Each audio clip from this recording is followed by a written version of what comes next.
9:03 a.m. Today is the first day of May 1st. It is Wednesday, 2019. We're meeting for our, we have a special meeting for the fiscal year 2020 budget review with our Kootenai County Fair Board. Attending are Commissioners Duncan, Brooks, and Filios, calling the meeting to order. Do we have any changes to the agenda? Hearing none. The one and only business item, review of 2020 Kootenai County Fair budget request with General Manager Alexia Jordan and the board. Go right ahead, Alexia. Okay, Commissioners, thank you for your time. I've got a presentation for you, and what we wanted to do is kind of share a little bit of our history. So anytime we have new commissioners, we want to bring you in and let you know a little bit more about the Fairgrounds and our Fairgrounds family. So I'll try not to take too much of your time, but I think it's important that we get to share what we're so proud of. So first we're going to go from where we came from. The North Idaho State Fair started from humble beginnings nearly 100 years ago now, with our first fairs in 1922 and 1923 in Post Falls and Worley. Then in 1931, the 4-H fair was held at the county courthouse with approximately 100 members. As time went on, the 4-H fair grew in scope and participation, and in 1935, the county commissioners levied 1/20th of a mill to raise approximately $800 for fair purposes. 2 years later, the city purchased the old mill grounds for $19,000 and the fair board was organized. A year later, the building was constructed on that site at the cost of about $3,500. And in 1939, an estimated 4,000 people turned out for the annual Kootenai County Fair. Big changes came in the early 1950s when the county and city made plans to trade for a downtown site for a parcel at the city-owned airport, which was called Weeks Field. And the swap of 110 acres marked the beginning of the fair as you know it today. During the summer of 1954, 3 livestock barns were moved onto the site and 2 Quonset huts to add additional exhibit space. The grandstands was built in 1958. This picture always surprises me because I see no fence line in front of the people and what's happening there, so I'm not sure how that worked out. Those decades saw additions of other buildings, including several that were moved from Farragut Naval Station and Beauty Bay.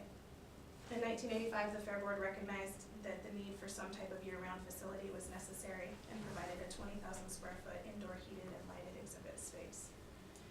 Our improvements have continued on an annual basis, and the grounds expanded to include auctions, banquets, wedding receptions, trade shows, science fairs, high school graduation parties, and more. 2 big facility improvements came with a donation of $50,000 from the Chamber of Commerce and sparks the construction of our food court, which is currently the only blue building remaining that has not turned red. And the addition of the Jacqueline building in 1989 was equally significant. Over the years, the county has carved off bits and pieces of the original 110 acres for other purposes, leaving the fairgrounds with its current 83 acres. Currently, the Fair Board and management are exploring a possible addition of an events center in our master planning, and the board remains committed to preserving the North Idaho State Fair's rich history, protecting its current facilities, and exploring new and exciting ways which the current 83 acres can better serve and provide educational and entertainment needs for our growing community. So where we are. Capital improvements, just to list a few, include the IFG, Idaho Forest Group main gate entrance, Community First Pavilion, Stimson Mall, major infrastructure upgrading, new lighting and walkways, as well as a 28-space RV park, to name a few. Over on the side, you're going to see something that we've just finished, the big electrical boxes.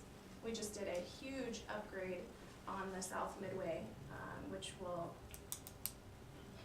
certainly service us better when it comes to our heavy usage times. So this was overdue and extremely outdated and was quite a safety hazard, so we're pretty excited about that.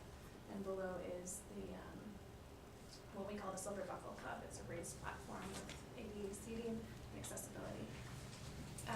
This is our Idaho Forest main gate entrance. You can see the old blue gates that we used to have just before they got taken down, and what we currently have. So we're pretty proud of that, and that was a huge community effort to make that one happen. This is the rendering for our RV park. It's over on Dalton Avenue. This is obviously at its fully finished phase, not where it is currently today, but we're thrilled to have that as part of what we do. Excuse me, Lexi, Yes. that's 27 spaces? 28, actually, the loop, you see 3 loops. The first loop there is not in existence yet. The Okay. next 2 are the ones we currently have. And then you'll see behind it, at the top, there's a pavilion and a shower house. This next grant phase that we've put in for provides us the shower house, Okay. but not that additional loop quite yet. We'd Mhm. like to spend some time to make sure we can manage what we have well before we continue to grow it. Okay, ADA projects completed. The commissioners had previously put us on a pathway with Sean's help to go after ADA and really make sure that we are getting the outdated facilities updated so they are usable, safe, and accessible for all. Since 2015, we have the raised platform, which has increased our sponsorship dollars almost $80,000 a year. And it's wildly popular, which is great. Multiple bathroom remodels for better access, new sidewalks that continue to increase the accessibility with aprons to all buildings. Just a few of the projects we've tackled, and since 2015, roughly $290,000 has gone into these projects. So over here, the first picture is the sidewalk that is getting completed and finished today. You'll see aprons to every building on the north side of that midway. Last year we tackled the sidewalk. The second picture is the south side of the midway, so every building had an apron up to it, making it accessible for entry, and walking all the way down that grassy path was no longer an issue. And it was wildly popular. If you guys were at the fair at all, it was heavily used, which was very exciting for us to see. Building 3 at the top here, 2017 we added the roof, the ramp, the stairs, and the barrier-free doors. And that right there changed how that building operates so much. It's now probably our most rented mid-sized building we have. So year-round, busy almost every weekend. And then on the bottom, we just finished this project a couple weeks ago. This is the walk-up gate on Government Way. Previously, it only had 1 entrance, and last year it broke all records for entry. So that was our highest grossing gate. We found it necessary to add in an additional walkway and another fence. So interesting that our highest grossing gate is a walk-up gate and not a parking gate. So fun to share. FY20 deferred maintenance, safety, and upgrades.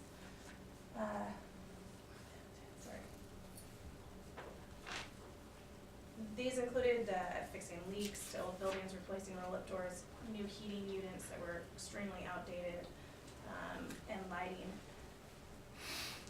So nearly over $135,000 went into deferred maintenance, and that list is still incredibly long with things that we need to tackle. So we're making great progress, but it does take a while.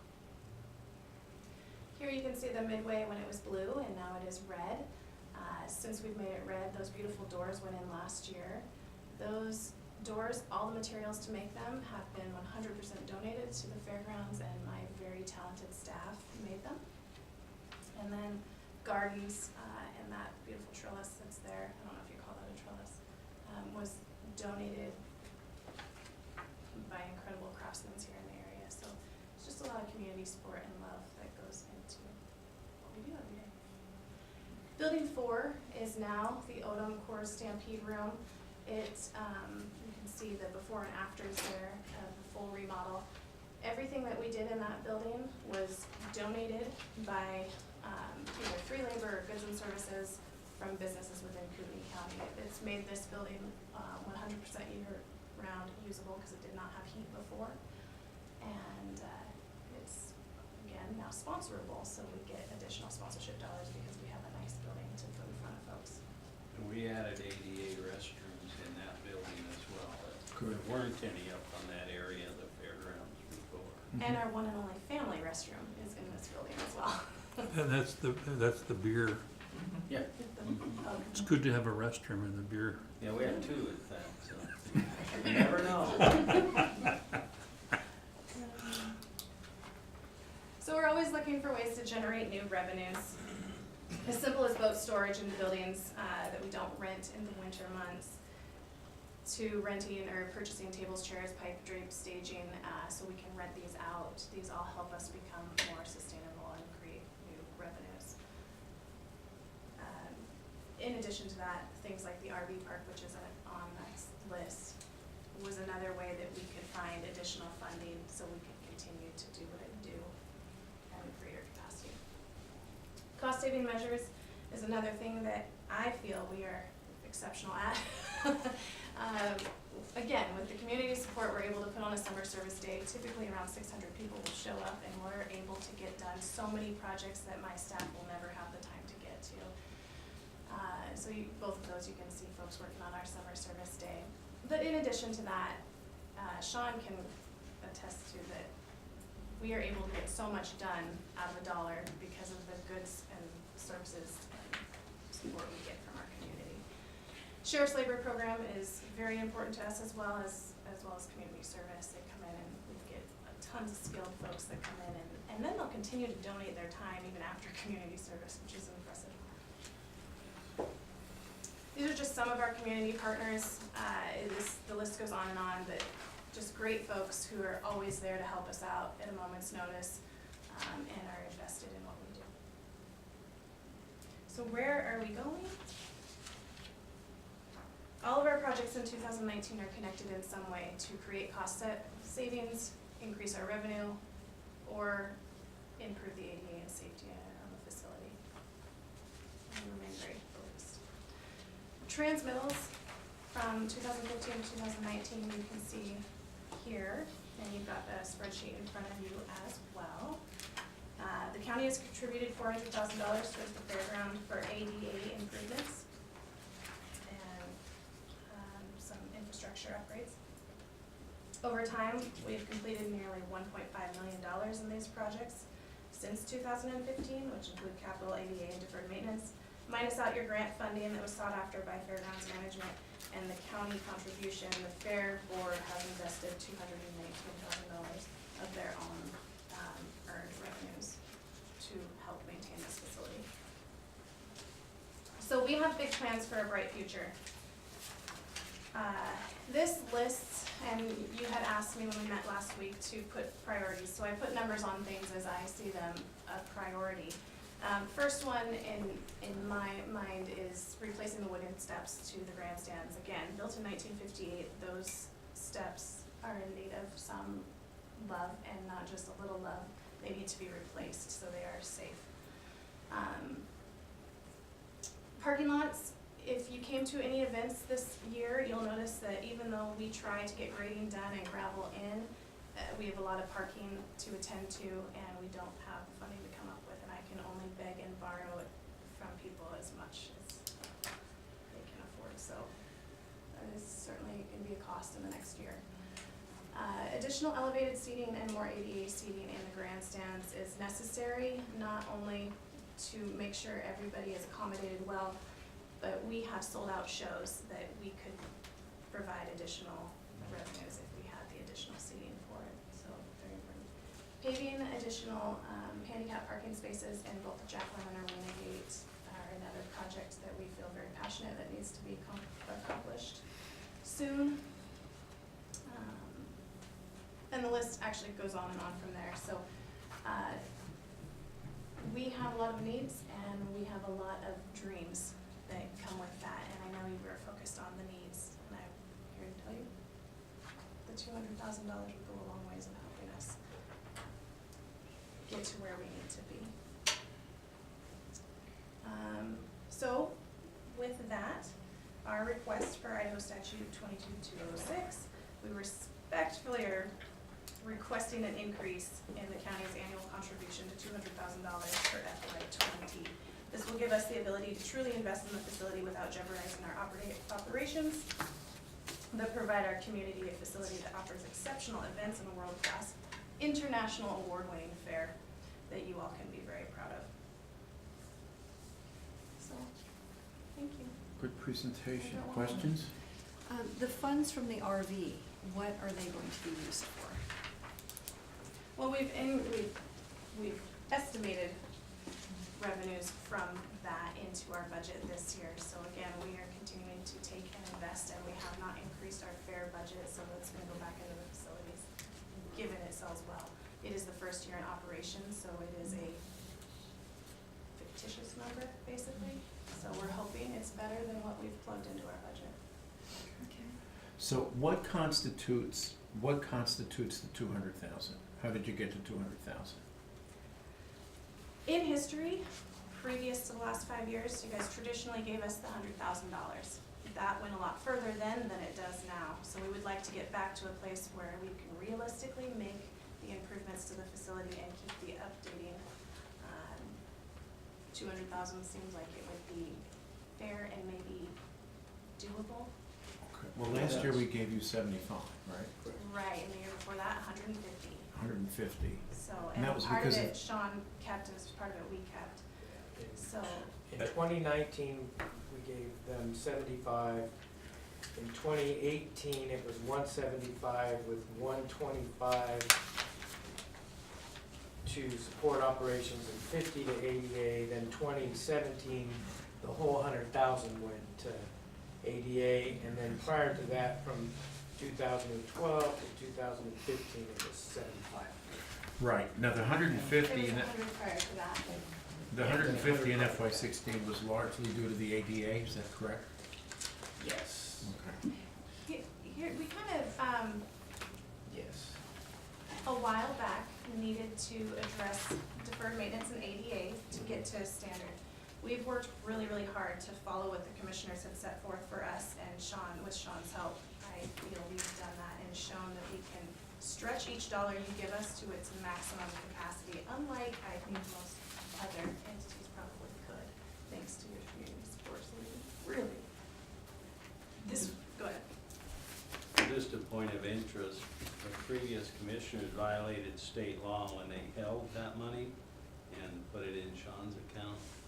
You know, if you read the statutes, money that's levied for the fair goes to the fair treasurer and shouldn't be held. I mean, it all worked out fine, but it Mhm. was, they violated the state law when they did that, And which board was that? previous to you guys. I That mean, was in Dan Green, most. Dan, Mark, Dave. Dave Board. Okay. Just a point of interest. Yeah, good point. Okay. Bill, any questions? No, not at all. I have attended your meeting and talked with many of the board members individually in election. I am very impressed with how you handle your money and what you're doing with it and your planning. It's not sloppy, it's nice and tight. And from a person who uses ADA things, ramps, walks, parking spaces, I appreciate it. Thanks. And I think a lot of people in the county, whether or not they use ADA, are very appreciative of what you all do. So even though you've asked for a prioritized list, things pop up in deferred maintenance or electrical infrastructure all the time there. This $200,000 would let us focus on when those things happen, we can accomplish it without taking away from what we already offer the community. It can put us in a bind at times where we have to juggle things to make it work, so we can address the issue and yet still try and offer the services that we have. Just so you know kind of what the board is facing this year is, it's been estimated, and these are just all estimates, that new growth plus 3%, if we took a 3% tax increase, that's $2.5 million estimated. Well, we now were given basic numbers where our personnel costs have gone up $1 million, and our costs potentially is healthcare, thank you, is between $800,000 and $1.6 million. If it hits that 1.6, and we have 1 million in new personnel, and that's not with giving raises to the, the below market employees, we've already hit that, we've gone We've beyond already had a that 3% taxing authority. So, I love the fair, and, you know, when you came in, I kinda talked about, you know, that we always go and stuff, but for me, I would just have to leave it at 75 right now.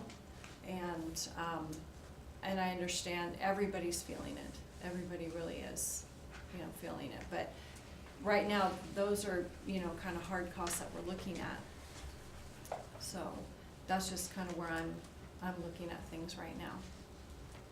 Well, we have the same issue with health insurance and personnel costs and power and I mean, we raise it all to pay. We them. raise all that money, every dollar you guys have given us have went into ADA infrastructure, the power, the water, the sewer. Right, Non-responsive but personnel. I mean, we're looking at foregone taxes, or we're looking at laying people off at the county. I mean, we've gotta cover our thing. Yes, Dave? If I could just, I guess, interject. Remember that there is some village authority that goes with the fairgrounds that makes it a little unique in that. So recognizing the constraints that all government entities have, it's kind of like your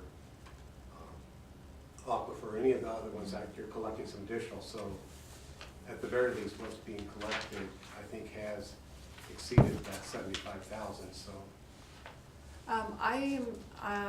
Let's see, It I has think been I have a previous levy years. thing here. but I'm just saying that there is some flexibility that takes it a little bit outside. It takes it out of general fund though. I Correct. mean, it lowers our Yes. general fund levy when we take maximum other, and then, aquifer's a fee though, so that one isn't, yeah. Yeah, see, our justice fund is at 90.8%, and we're looking at higher justice-related services growth than we are population. I mean, it's really hurting the county. Our public defender looks like we're getting potentially 7 more attorneys, plus all the clerks and stuff that go with them. So this year, in the last 5 years, is going to be probably the tightest that we've ever been. And so I'm hoping that we can keep you guys at 75,000. But at this point, I have to go with mandated services first. You know, and that's what we have to provide. We've gotta provide prosecutors, we've gotta provide court. And we're looking at, you know, we're out of space. If the judge assigns us, if the state assigns us another judge, we literally have no place to put them. No closet, no, nothing. I mean, so it's really, really hard for the commissioners this year. And I'm hoping with, you know, you had such great attendance last year, and with the continue of the year-round rental of the buildings and stuff, that will help, you know, offset some of this. I mean, I wish I could give you the whole, you know, more than that. I know I've spoke to you each individually a little bit about finding cost-saving measures for us. Again, it's something I feel like we're exceptional at. If you cannot provide funding to where we can make sure the facility is safe and you guys are not in jeopardy of any liabilities, we need to help find those other contracts that we can use. Something to help offset some of the costs so we can continue to make the improvements necessary to a very dated facility. Sure. And Sean and I were gonna go over some of the projects and stuff, and, you know, I appreciate how you gave us you know, that preferred list and stuff, so we'll look at that. I just wish things were different. Trust me, in this seat, I wish things were different. But that's kind of what we're faced with. I mean, who knew healthcare was gonna go up 16%? You know, we That's just, that's the current projection. And it does for us too. yeah. So, I mean, it hurts everywhere. Kenny, you It had a does. question? Yeah, I think one thing we need to keep in mind is the amount of money that Fairgrounds brings into this county through the year. All them activities, people come here, they spend money here. And I think that's one thing that we ought to really keep in mind. And the more we improve, the more it's gonna do, the more attendance there's gonna be, I feel. Linda? It's, I'm sorry. You know, we've always preached that the more that we can bring this facility up so that it is a good year-round facility, then that does put us in a position where we can pay our bills better and even do Less. maintenance and all that kind of stuff. And I think this winter particularly brought to mind, Alexia's number 2 is the parking lots. We had some real less than desirable customer service situations with mud and those kind of things. And when you do that, you take a chance of those people not coming back. We had a gymnastics thing going on in the Jacqueline building, and they had to walk in mud to get into that facility.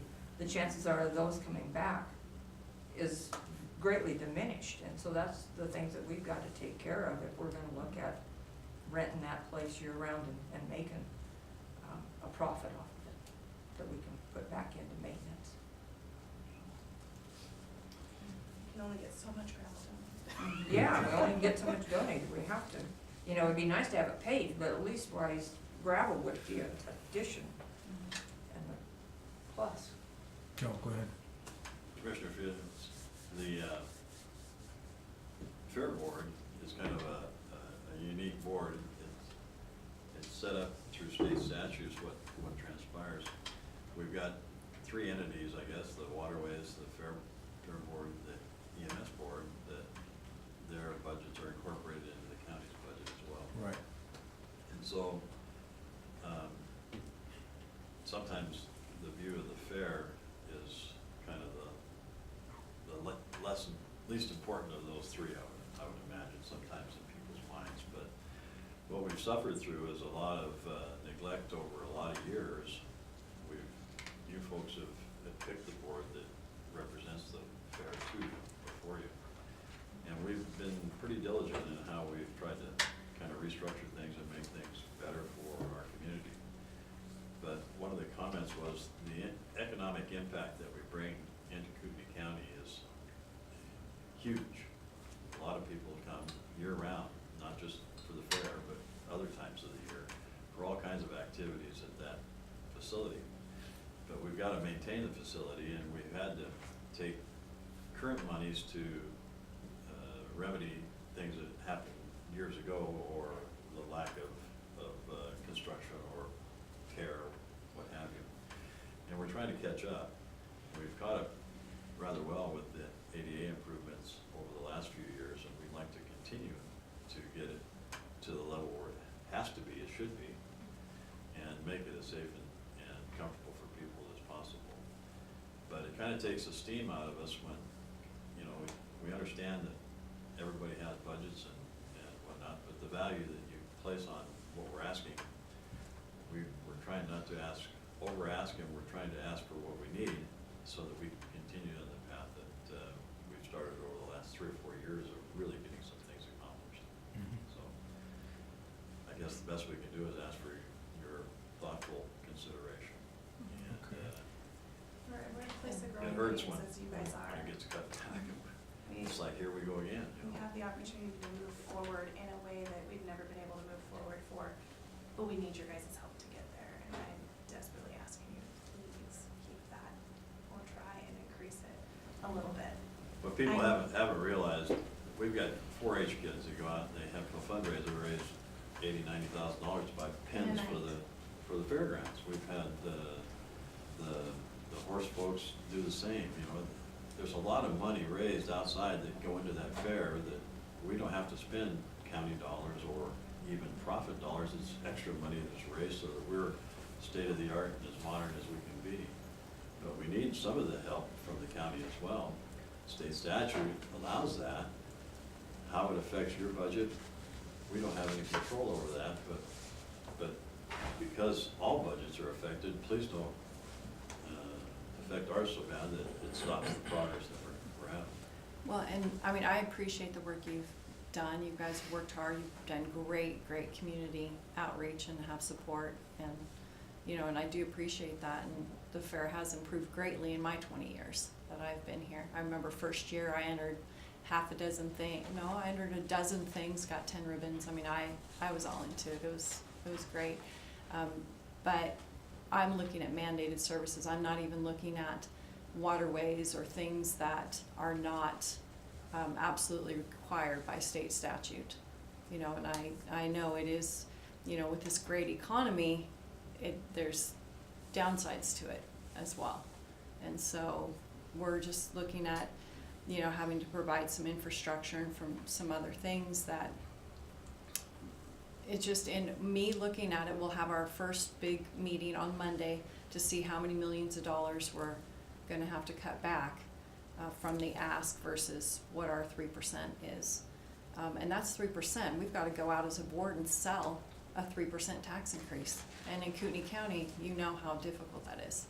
So, my heart hears you, I really, really do, but it's, I mean, that's just my opinion. This, you know, I got two Go right more ahead. people here, but, I just don't know what else to say, but we just have some things that we have to prioritize, just as you do. You've gotta have, you know, you've got your priority list to get these projects done, and that's kind of where we sit as well. Bill, do you wanna add? Yeah, my inclination is the fair has been short-sheeted for many years. A little bit here, a little bit there, and they've done very well with what they've had.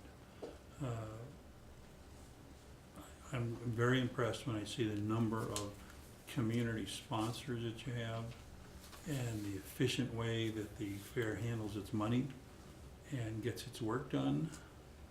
And I see the 200,000 as an investment, literally, and everybody uses that word, throws that around. It's an investment in this and an investment in that, but I think this is truly an investment that will show returns on investment, in turn, real dollars to our community. So I'm in favor of the 200,000. Interesting. Sean? I know from just working with them in the past, they're very good at getting a lot of community support. I've seen them pull that off time after time, and they've done a lot of improvements. That last electrical was something that they really needed to have and really wasn't on my radar. That was something that they took upon themselves. There's still some ADA work to be done out there, just in general, the buildings, but you know, I always say I don't have a vote, so. But I did have a question when you said, if you couldn't get all the funding, you wanted access to county contracts, or what? Well, we're in this unique position where we're not county employees and we're on your property and we're caring for your property, but we don't have access to maybe fuel discounts, road and bridge, whatever it is that we could utilize to get goods, services at a discounted rate. Or mowing, Mowing, spraying, I mean, you all have of people these doing stuff things. that we. Yeah, actually, I had a list that I wrote that you told me about that. And So that's something I can get with Sean too, and yeah, the fuel and the lawn care. So we can talk about some of those things, you know, to see if you can do that. I mean, we probably have to ask for legal opinion on how that relationship will tie in. Yeah. Where I'm coming from is, I'm not gonna call for a vote today because I think it's premature at this point, but what, and Leslie makes a good point. I mean, we are faced with some very, very steep, requests. Among them, of course, chief among them would be the healthcare, which we're looking at right now. We haven't gotten official word, but somewhere between 15 and 16%, which would add approximately, well, we're paying $10 million now, so that's gonna add probably another $1.6, $1.5 million. So, in addition to increases, which have been long overdue. However, if there's one entity that's easy to sell when it comes to a tax increase, it's you guys. Okay, everything else is like, don't do it, I get it. But yours is the easiest one to sell to the public. Having said that, what I would ask of you is this. Leslie makes a compelling point at 75,000. Bill is saying, hey, look, this is an investment that reaps returns. So what can you do at 75 and what can you do at 200? And maybe there's something in between. And maybe we have to hold to the 75. But what I would say to you is come back to us say within a week or so. You don't have to, appear personally, but at least provide something in writing. We'll probably have another meeting with you as well, so that we can see what we have to work with. Does that make sense? And really, everything before Monday is premature. Yes. Because we just don't know how. I mean, in years past, they've been $12 million off, other years been $17 million off, and so that's a lot of cutting to do, so. We have the sheriff asking for 40 vehicles. Yeah.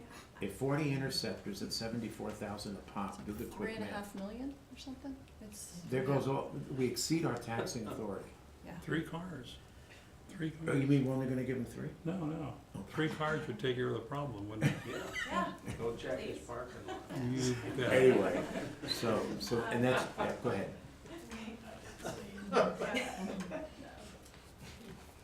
So anyway, yeah, let's do that, okay? Come back to us with, your absolute must gotta have at 75,000 and what could be achieved at 200. Itemize it so I can that, achieve a great deal with whatever it is you guys choose to give me. What I'm trying to do is get us to a point where we can take the turn that we need to take to go to that bright future that I know we have ahead of us. And 75,000 is gonna help us limp along. The 200 would get me to where we can truly invest what we need to finish what we started and look at that master plan and say, this is what we want, this is what we're gonna do, and here's how I'm gonna get the funding so I can make this happen for our county. And it's for the community is why we love this place so much. Sure. It's But the heartfelt community's piece. gonna complain if we don't give the sheriff some stuff, they're gonna be like, oh, Fairgrounds, forget that, you're not funding my police officer, No, we're not. but I'm Not just saying asking that for that's what millions. we have to, I understand that, no, trust me, I understand that. It is something Um, that feels reasonable without going over the top. Sure, and like I said, I want wish $12 that, million, but I'm yeah. not gonna come ask you for that. Right. I'll find grant funding and we'll make it happen. Right. Dave, did you have something? Yeah, I guess, I understand balancing budgets and taxing and how public perceives this stuff, deal with it every day. But I'd ask you to look at this in a little bit different light. When we talk about the number of sponsors we have, that's well over 200,000 that's brought in donations of money for the fair operation and other operations. But then you have in-kind services, you have the field days, you have all that. Part of what makes that work is a love of the fair, but people are also wanting to know that the fair is stable. And that support from the commissioners plays a part in that. When we get cut back, I can tell you when we were cut back to 0, from the public, it was, okay, what's gonna happen to the fair? What's that?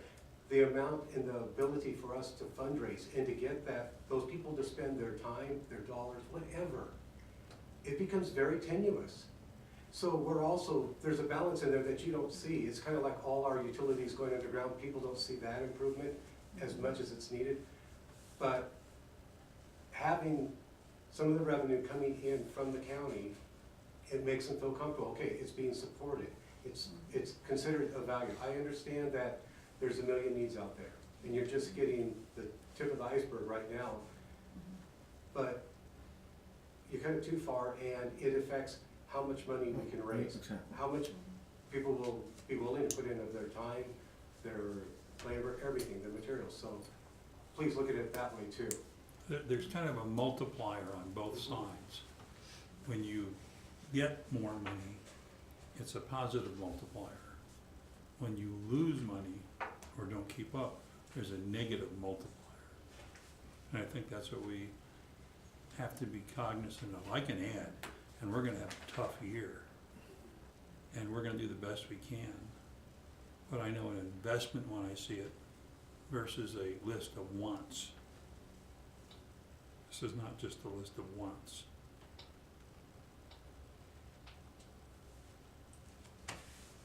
So can you do that for us?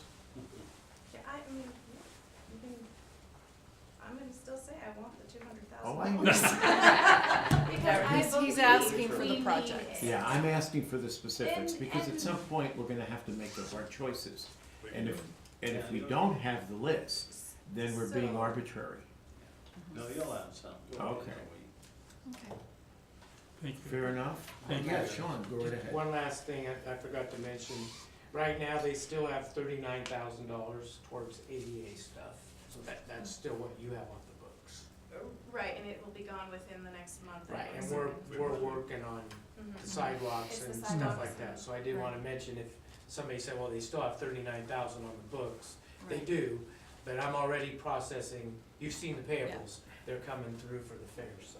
Okay. There's a good example, is we didn't just willy-nilly go out and spend money, we planned that money. That's And then never been, We brought other money Yeah. with it to make, Yeah. to stretch it. no, that's never been the concern. The concern, bottom line, is we have to provide justice-related services. And, you know, that's just kind of where we have to start, and then down from there. How long have you been the director or the manager? Since 2017, 2.5 January. years. Okay, and how many employees did you have when you came on? Oh my God, One, 3, 2, well, 2 and a half. Okay, Three. and how many employees do you have now? We are now almost fully staffed at 8.5. Okay, so Well, that's, we haven't really increased number of employees, but at the time when she took over, we had several people leave and do our budget problems. It was almost Alexia and our bookkeeper and a couple maintenance people. That was it through that whole first winter. So we haven't really increased the number of people, but during that period, we didn't hire anybody because we were broke. When I was So- hired in 2015, we had 9 full-time employees. Yeah, so we haven't really increased, maybe a little more part-time, but they've been working with what they have, so. Which means a lot of fun hours. Plus a million volunteers out there. We have been Yes. incredibly. which is important. I mean, if you're there for the community needs to have a skin in the game. They need to be putting blood, sweat, and tears in there right alongside you. And that's what's Yeah. good about our board, every one of the board members is there, you know. We got rodeo and we got 4-H and we got farm to table. Everybody kinda has their niche, Mhm. but they're all there putting in tons of hours every Sure. year, so. Okay, anything further? Good. thank you for your time. Thank you. Public comment? We've heard plenty. Okay. It's now 11:45, meeting adjourned. Thank you very much. Thank you.